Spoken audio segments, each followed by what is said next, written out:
नमस्कार, पटेल ट्यूटोरियल के CNA series में आप सभी का स्वागत है। आज हम लोग छत्तीसगढ़ घटनाक्रम पर बात करने वाले हैं। तो आज के सीरीज में हम कौन कौन से महत्वपूर्ण बिंदु पर चर्चा करने वाले हैं, तो चलिए उसे हम सबसे पहले देखते हैं।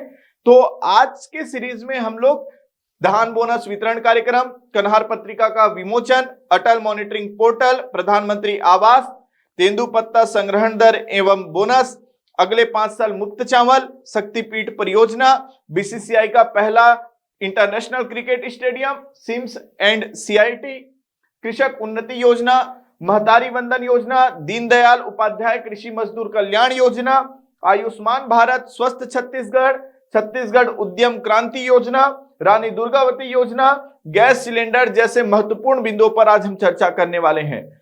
इसमें आप देख पा रहे होंगे कि कुछ महत्वपूर्ण बिंदु जो है वो हमारे एग्जाम के लिए इसलिए इंपॉर्टेंट हो सकते हैं क्योंकि भाजपा के घोषणा पत्र में ये बिंदु शामिल है जो हमारे लिए काफी महत्वपूर्ण हो सकते हैं। तो चलिए आज का सीरीज चालू करने से पहले आपके सामने कुछ महत्वपूर्ण घोषणा है, उसके बारे में हम चर्चा कर लेते हैं। नई वर्ष में होगी आपकी नई शुरुआत। पटेल ट्यूटोरियल्स के मोबाइल ऐप के साथ छत्तीसगढ़ में प्रतियोगी परीक्षा की तैयारी कर रहे हैं समस्त अभ्यर्थियों के लिए पटेल ट्यूटोरियल्स अब तक का सबसे बड़ा ऑफर लेकर के आ रहा है। इस ऑफर की खास विशेषता है कि यह ऑफर अप टू नहीं फ्लैट होने वाला है। इस ऑफर की घोषणाएं बहुत जल्द ही कर दी जाएगी। अगर आप लोगों ने अब तक पटेल ट्यूटोरियल्स का मोबाइल ऐप डाउनलोड नहीं किया होगा तो आप प्ले स्टोर में जाकर के मोबाइल ऐप डाउनलोड करें और पटेल ट्यूटोरियल्स के अदर सोशल साइट को भी ज्वाइन करें ताकि इस ऑफर की घोषणाएं आपको प्राप्त हो सके और ये ऑफर का लाभ उठा सके। यह offer CGPSC prelims, CGPSC mains, CG Vyapam, paper wise course इत्यादि पर रहने वाला है। तो आप जल्द से जल्द पटेल ट्यूटोरियल्स का मोबाइल ऐप डाउनलोड करें। तो चलिए अब हम लोग आज के सीरीज चालू करते हैं। तो हमारा पहला जो टॉपिक है वो है धान बोनस वितरण कार्यक्रम। तो चलिए हम इसको पढ़ते हैं क्योंकि ये हमारे भाजपा के घोषणा पत्र में उल्लेखित था कि विगत जो 2 वर्षों के धान का बोनस नहीं दिया गया है उसे भी हम देंगे, इसलिए ये काफी हमारे लिए इंपॉर्टेंट भी हो जाता है और मोदी की गारंटी के कारण इसे पूरा भी किया गया है, इसलिए बहुत इंपॉर्टेंट है हमारे एग्जाम के लिए। तो सबसे खास बात यह कि इस कार्यक्रम का आयोजन करने के लिए एक विशेष दिन चुना गया। वो दिन था 25 दिसंबर। 25 दिसंबर को सुशासन दिवस मनाया जाता है।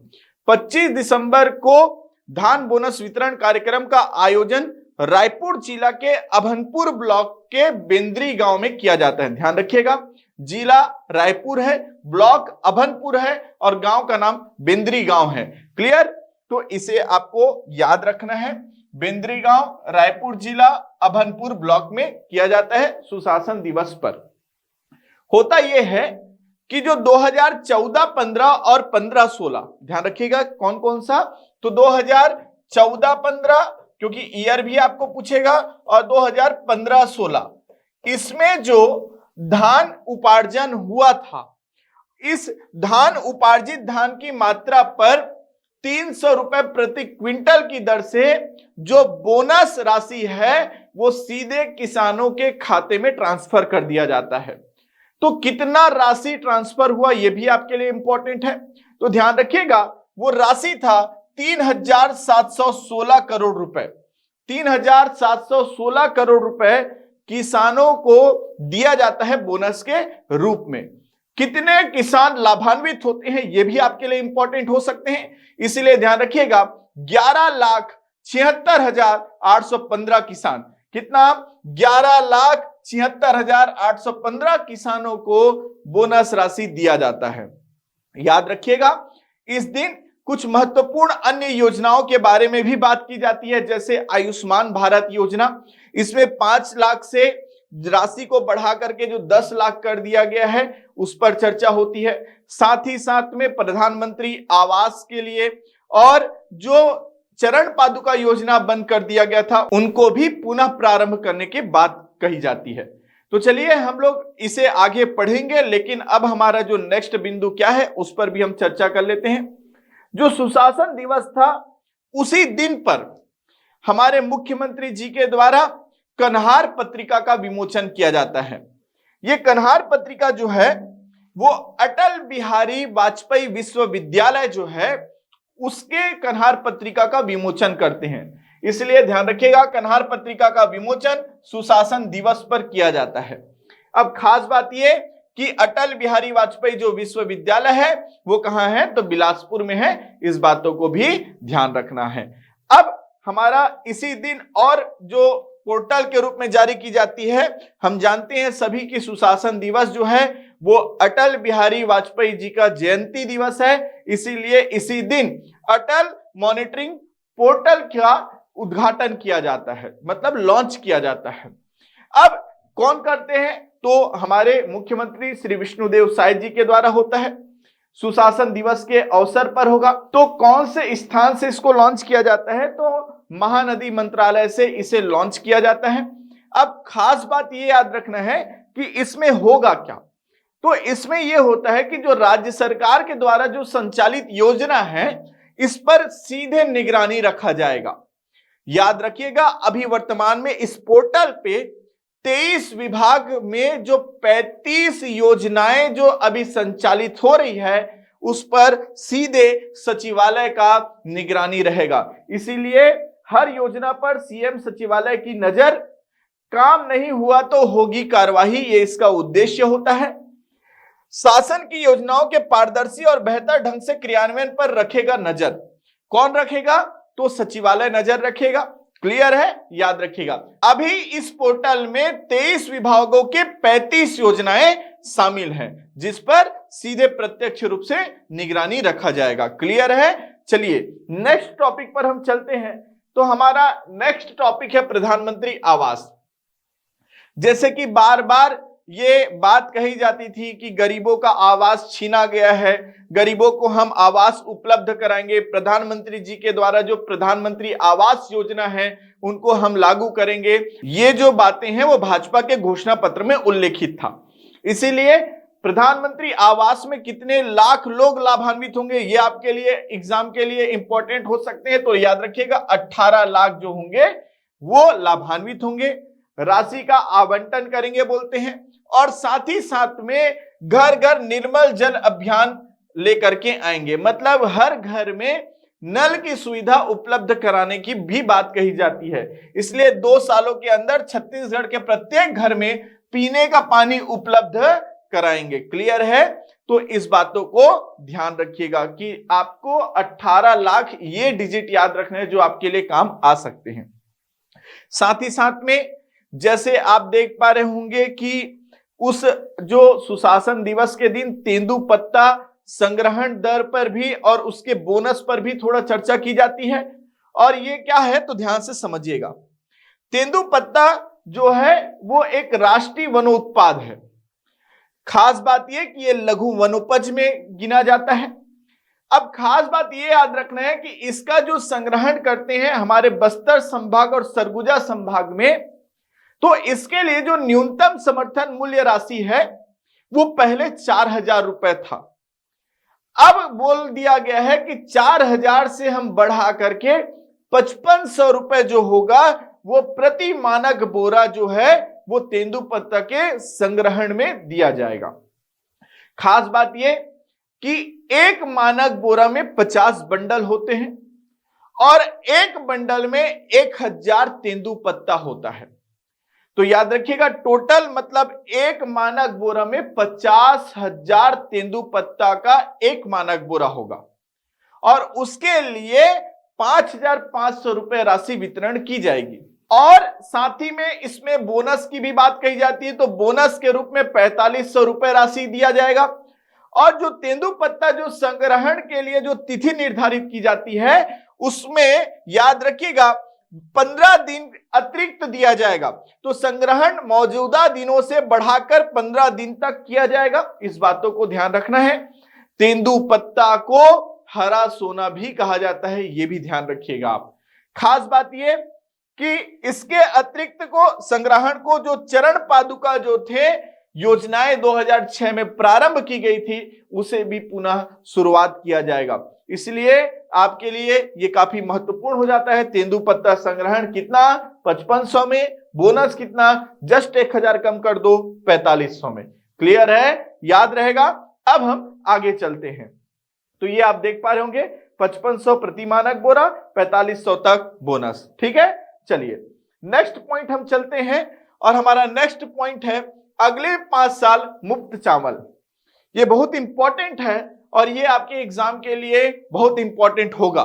ठीक, चलिए होता क्या है, तो ये कहा जाता है कि इनमें जो है आपके जो कार्डधारी हैं, ये कार्डधारी जो होंगे इसमें अंत्योदय श्रेणी, प्राथमिकता श्रेणी, एकल निराश्रित श्रेणी और निःशक्त जन श्रेणी जो होंगे वो शामिल होंगे।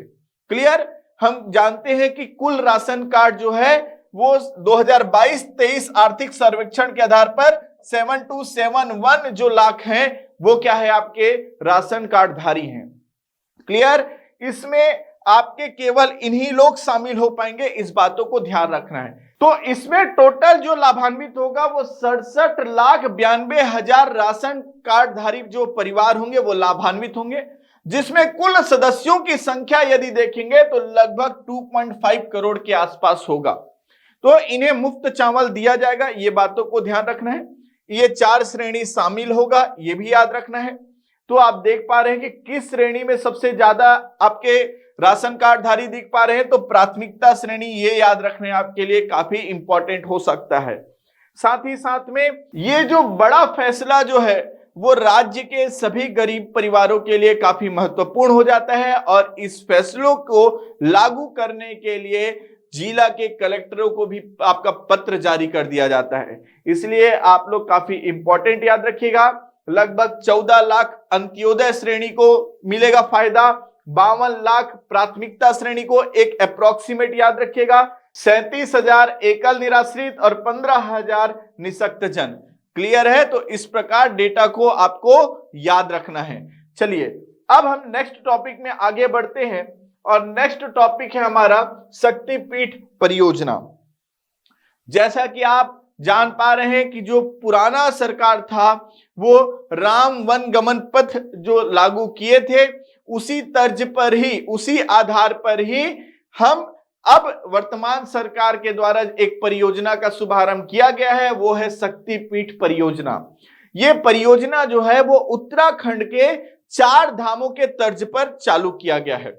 इसके लिए किलोमीटर जो है वो 1000 रखा गया है और खास बात ये कि अभी 5 शक्तिपीठ जो है उनको आपका चिन्हांकित कर दिया गया है और इन 5 जगह पर शक्तिपीठ के आधार पर शक्तिपीठ परियोजना प्रारंभ कर दी गई है।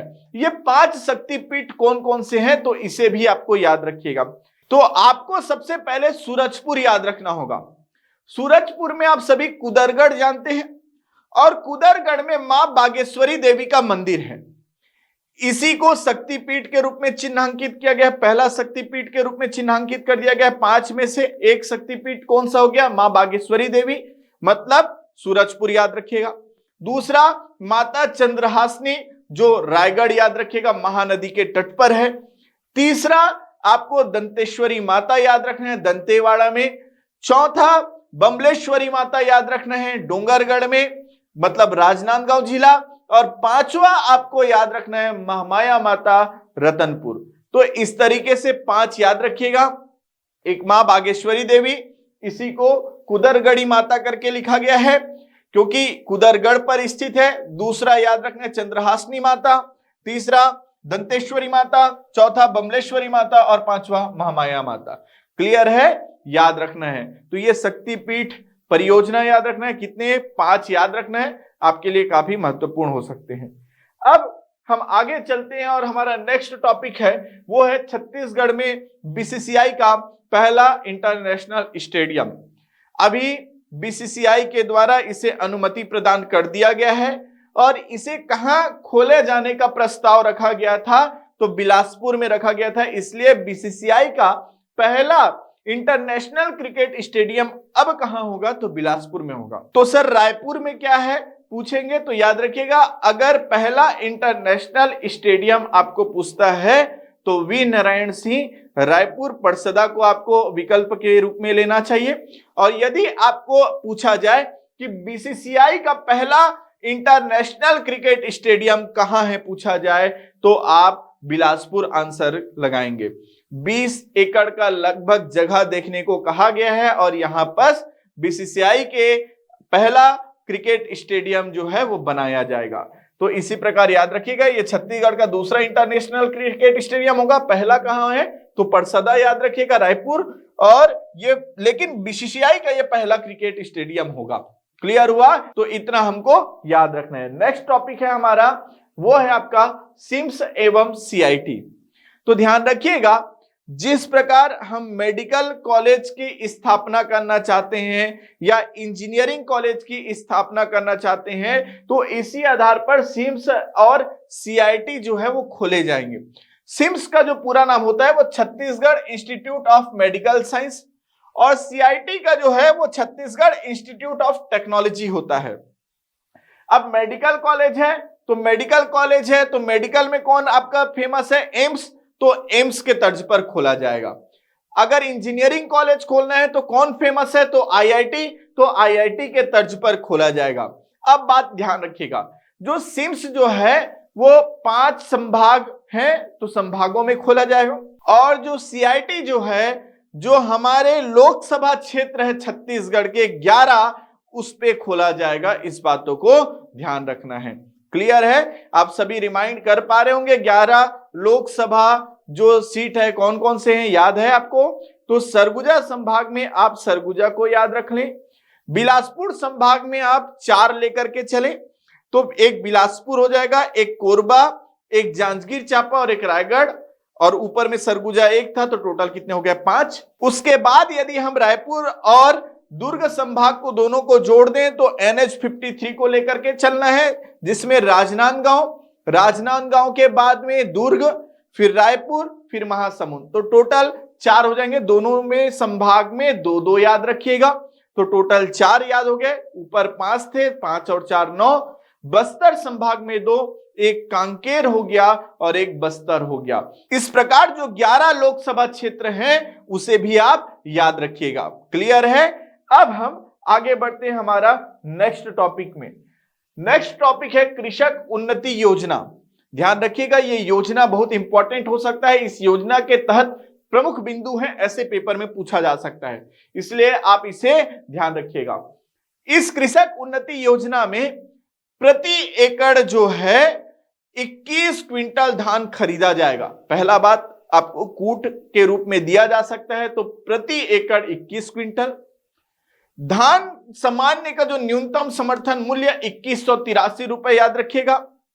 और घोषणा पत्र में यह कहा गया है कि हम 3100 रुपए प्रति क्विंटल की दर से खरीदेंगे, जिसे राज्य सरकार के द्वारा इसी बार से अनुमति प्रदान कर दिया गया है कि इसी वर्ष से 3100 रुपए में खरीदा जाएगा।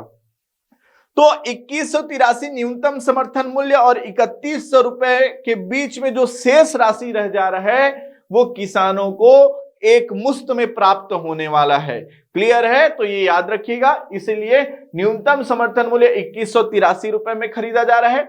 यदि ग्रेड ए है तो 2203 रुपए में खरीदा जाएगा। ठीक, ये सामान्य का रेट हुआ। धान खरीदी के लिए कितना रखा गया है? तो 3100 रुपए में की जाएगी कहा गया था प्रति क्विंटल की दर से। तो जो शेष राशि है उसे एक ही किस्त में पूरा भुगतान सुनिश्चित किया जाएगा। इस बातों को ध्यान रखना है। साथ ही साथ में इसमें बारदाना के बारे में भी उपलब्धता को बताया जाता है।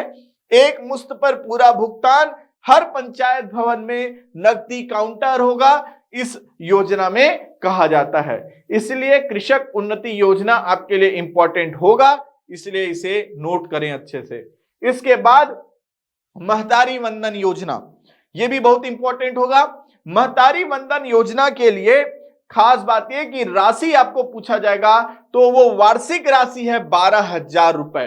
कभी भी पहले ही कुट में दे दिया जाएगा 12,000 रुपए प्रति माह, तो इस विकल्प का चयन ना करें। 12,000 रुपए वार्षिक राशि होगा, मतलब हर महीना 1,000 रुपए की दर से दिया जाएगा। क्लियर है? आप कूट पढ़ते समय शब्दों का चयन को ध्यान रखना है। दूसरी बात ये कि इसमें केवल विवाहित महिलाएं ही पात्र होंगी। आया बात समझ में? क्लियर? तो याद रखिएगा, इसमें केवल विवाहित महिला पात्र होंगी। इस योजना जो होगा वो वार्षिक वित्तीय सहायता प्रदान करेगा। वर्ष भर का राशि है 12,000 रुपए। क्लियर हुआ? तो महतारी वंदन योजना, इसको याद रखना है। ठीक है, इसके बाद नेक्स्ट जो हमारा टॉपिक है वो है दीनदयाल उपाध्याय कृषि मजदूर कल्याण योजना। तो जो भूमिहीन कृषि मजदूर होते थे उनकी राशि को 10,000 रुपए देने का प्रावधान किया गया है, इसलिए आप इसे याद करें, बहुत इंपॉर्टेंट होगा। और ये राशि भी वार्षिक राशि है, याद रखिएगा। ऐसे कृषक जिनके पास भूमि नहीं है, तो ऐसे भूमिहीन कृषक जो होंगे उन्हें 10,000 रुपए वार्षिक दिया जाएगा। क्लियर हुआ? इस बातों को भी ध्यान रखना है। ठीक, अब उसके बाद आयुष्मान भारत स्वस्थ छत्तीसगढ़। जैसे हम बात करते हैं आयुष्मान कार्ड की बात करते हैं तो 5 लाख रुपए तक इलाज कराया जा सकता है, ऐसे कहा जाता है। तो ये राशि को जो है वो बढ़ा करके अब 5 लाख से 10 लाख राशि कर दिया गया है, इसलिए ये भी आपके लिए इंपॉर्टेंट होगा। 5 लाख से बढ़ाकर 10 लाख रुपए। इसका उद्देश्य ज्यादा से ज्यादा लोगों को स्वास्थ्य के रूप में जागरूक कर सके, स्वास्थ्य बीमा प्रदान करना इसका उद्देश्य है, समझ लीजिए। और साथ ही साथ एक महत्वपूर्ण बातें और याद रखना है कि राज्य में 500 जन औषधियां केंद्र खोला जाएगा। तो 500 जन औषधि केंद्र के रूप में विकसित किया जाएगा जहां दवाइयां कम दाम पर उपलब्ध होगा। आया बात समझ में? क्लियर हुआ? तो इस बातों को भी ध्यान रखिएगा। 10 लाख तक मुफ्त उपचार और सस्ती दवाइयां हेतु 500 नए जन औषधि केंद्र खोले जाएंगे। क्लियर हुआ? तो ये आपको याद रखना है। इसके बाद हम लोग कुछ महत्वपूर्ण टॉपिक है जो घोषणा पत्र में उल्लेखित है, उस पर भी हम चर्चा कर लेते हैं। छत्तीसगढ़ उद्यम क्रांति योजना। ये क्रांति योजना जो है अभी हम देख पा रहे हैं, महिलाओं के लिए हो गया था, योजना पढ़ लिए, किसानों को देख लिए, साथ ही साथ में हम स्वास्थ्य के बारे में चर्चा कर लिए, शिक्षा के लिए सिम्स और CIT भी देख लिए। तो सब तो देख ही रहे थे। तेंदुपत्ता संग्रहण के लिए भी हमने पढ़ लिया। तो हम युवाओं के लिए क्या प्रदान करें? तो युवाओं के लिए जो प्रदेश के युवा हैं उनके लिए 50%, ध्यान रखिएगा बहुत इंपॉर्टेंट, 50% के साथ ब्याज मुक्त ऋण प्रदान किया जाएगा। और इसका उद्देश्य कि ज्यादा से ज्यादा युवक इसमें भागीदारी ले सकें और आत्मनिर्भर बन सकें। तो याद रखिएगा 50% सब्सिडी के साथ ब्याज मुक्त ऋण उपलब्ध कराया जाएगा, ये घोषणा पत्र में लिखा गया है, इसलिए याद रखिएगा। इसके बाद हमारा नेक्स्ट टॉपिक है रानी दुर्गावती योजना। नाम से ही समझ में आ रहा है, रानी दुर्गावती मतलब वो बालिकाओं के लिए होगा। तो याद रखिएगा जो BPL वर्ग हैं, तो BPL वर्ग की बालिकाओं के जन्म पर 1.5 लाख रुपए, कितना? 1.5 लाख रुपए आश्वासन प्रमाण पत्र जारी करेंगे। कितना? 1.5 लाख रुपए आश्वासन प्रमाण पत्र जारी करेंगे। ये कौन से योजना में? तो रानी दुर्गावती योजना में है। तो ये याद रखिएगा, BPL बालिकाओं के जन्म पर होगा, 1.5 लाख रुपए होगा, उसका आश्वासन प्रमाण पत्र जारी किया जाएगा। तो आपको पूछा जाएगा रानी दुर्गावती योजना के लिए राशि 1.5 लाख। हितग्राही कौन होंगे? BPL वर्ग के होंगे। क्लियर हुआ? इसके बाद हमारा जो नेक्स्ट टॉपिक है वो है आपका गैस सिलेंडर। गरीब परिवारों के महिलाओं के लिए ये होगा। साथ ही साथ में राशि कितना रखा गया है? तो 500 रुपए रखा गया है। तो इस प्रकार से आप इसे भी याद रखिएगा। तो उम्मीद करता हूं कि आपको यह पूरी तरीके से समझ में आएगा और ये आपके एग्जाम के लिए काफी महत्वपूर्ण होंगे, इसलिए आप इसे बार बार रिवाइज करें। इसके साथ साथ एक और महत्वपूर्ण घोषणा है कि ऐसे प्रतिभागी जो प्रयोगशाला परिचारक की तैयारी कर रहे होंगे और वो लगातार डेमो लेक्चर की मांग कर रहे थे, तो केमिस्ट्री सब्जेक्ट का परमाणु संरचना जो टॉपिक है उस पर आपको डेमो लेक्चर उपलब्ध मिलेगा। तो आप उसे जरूर देख सकते हैं कि किस प्रकार से हमको पूरा सीरीज बाय सीरीज पढ़ाया जाएगा। और इसकी कंप्लीट वीडियो जो है वो पटेल ट्यूटोरियल के मोबाइल ऐप पर आपको मिलेगा, बहुत ही न्यूनतम शुल्क पर। आप इसके लिए पटेल ट्यूटोरियल का मोबाइल ऐप डाउनलोड करें।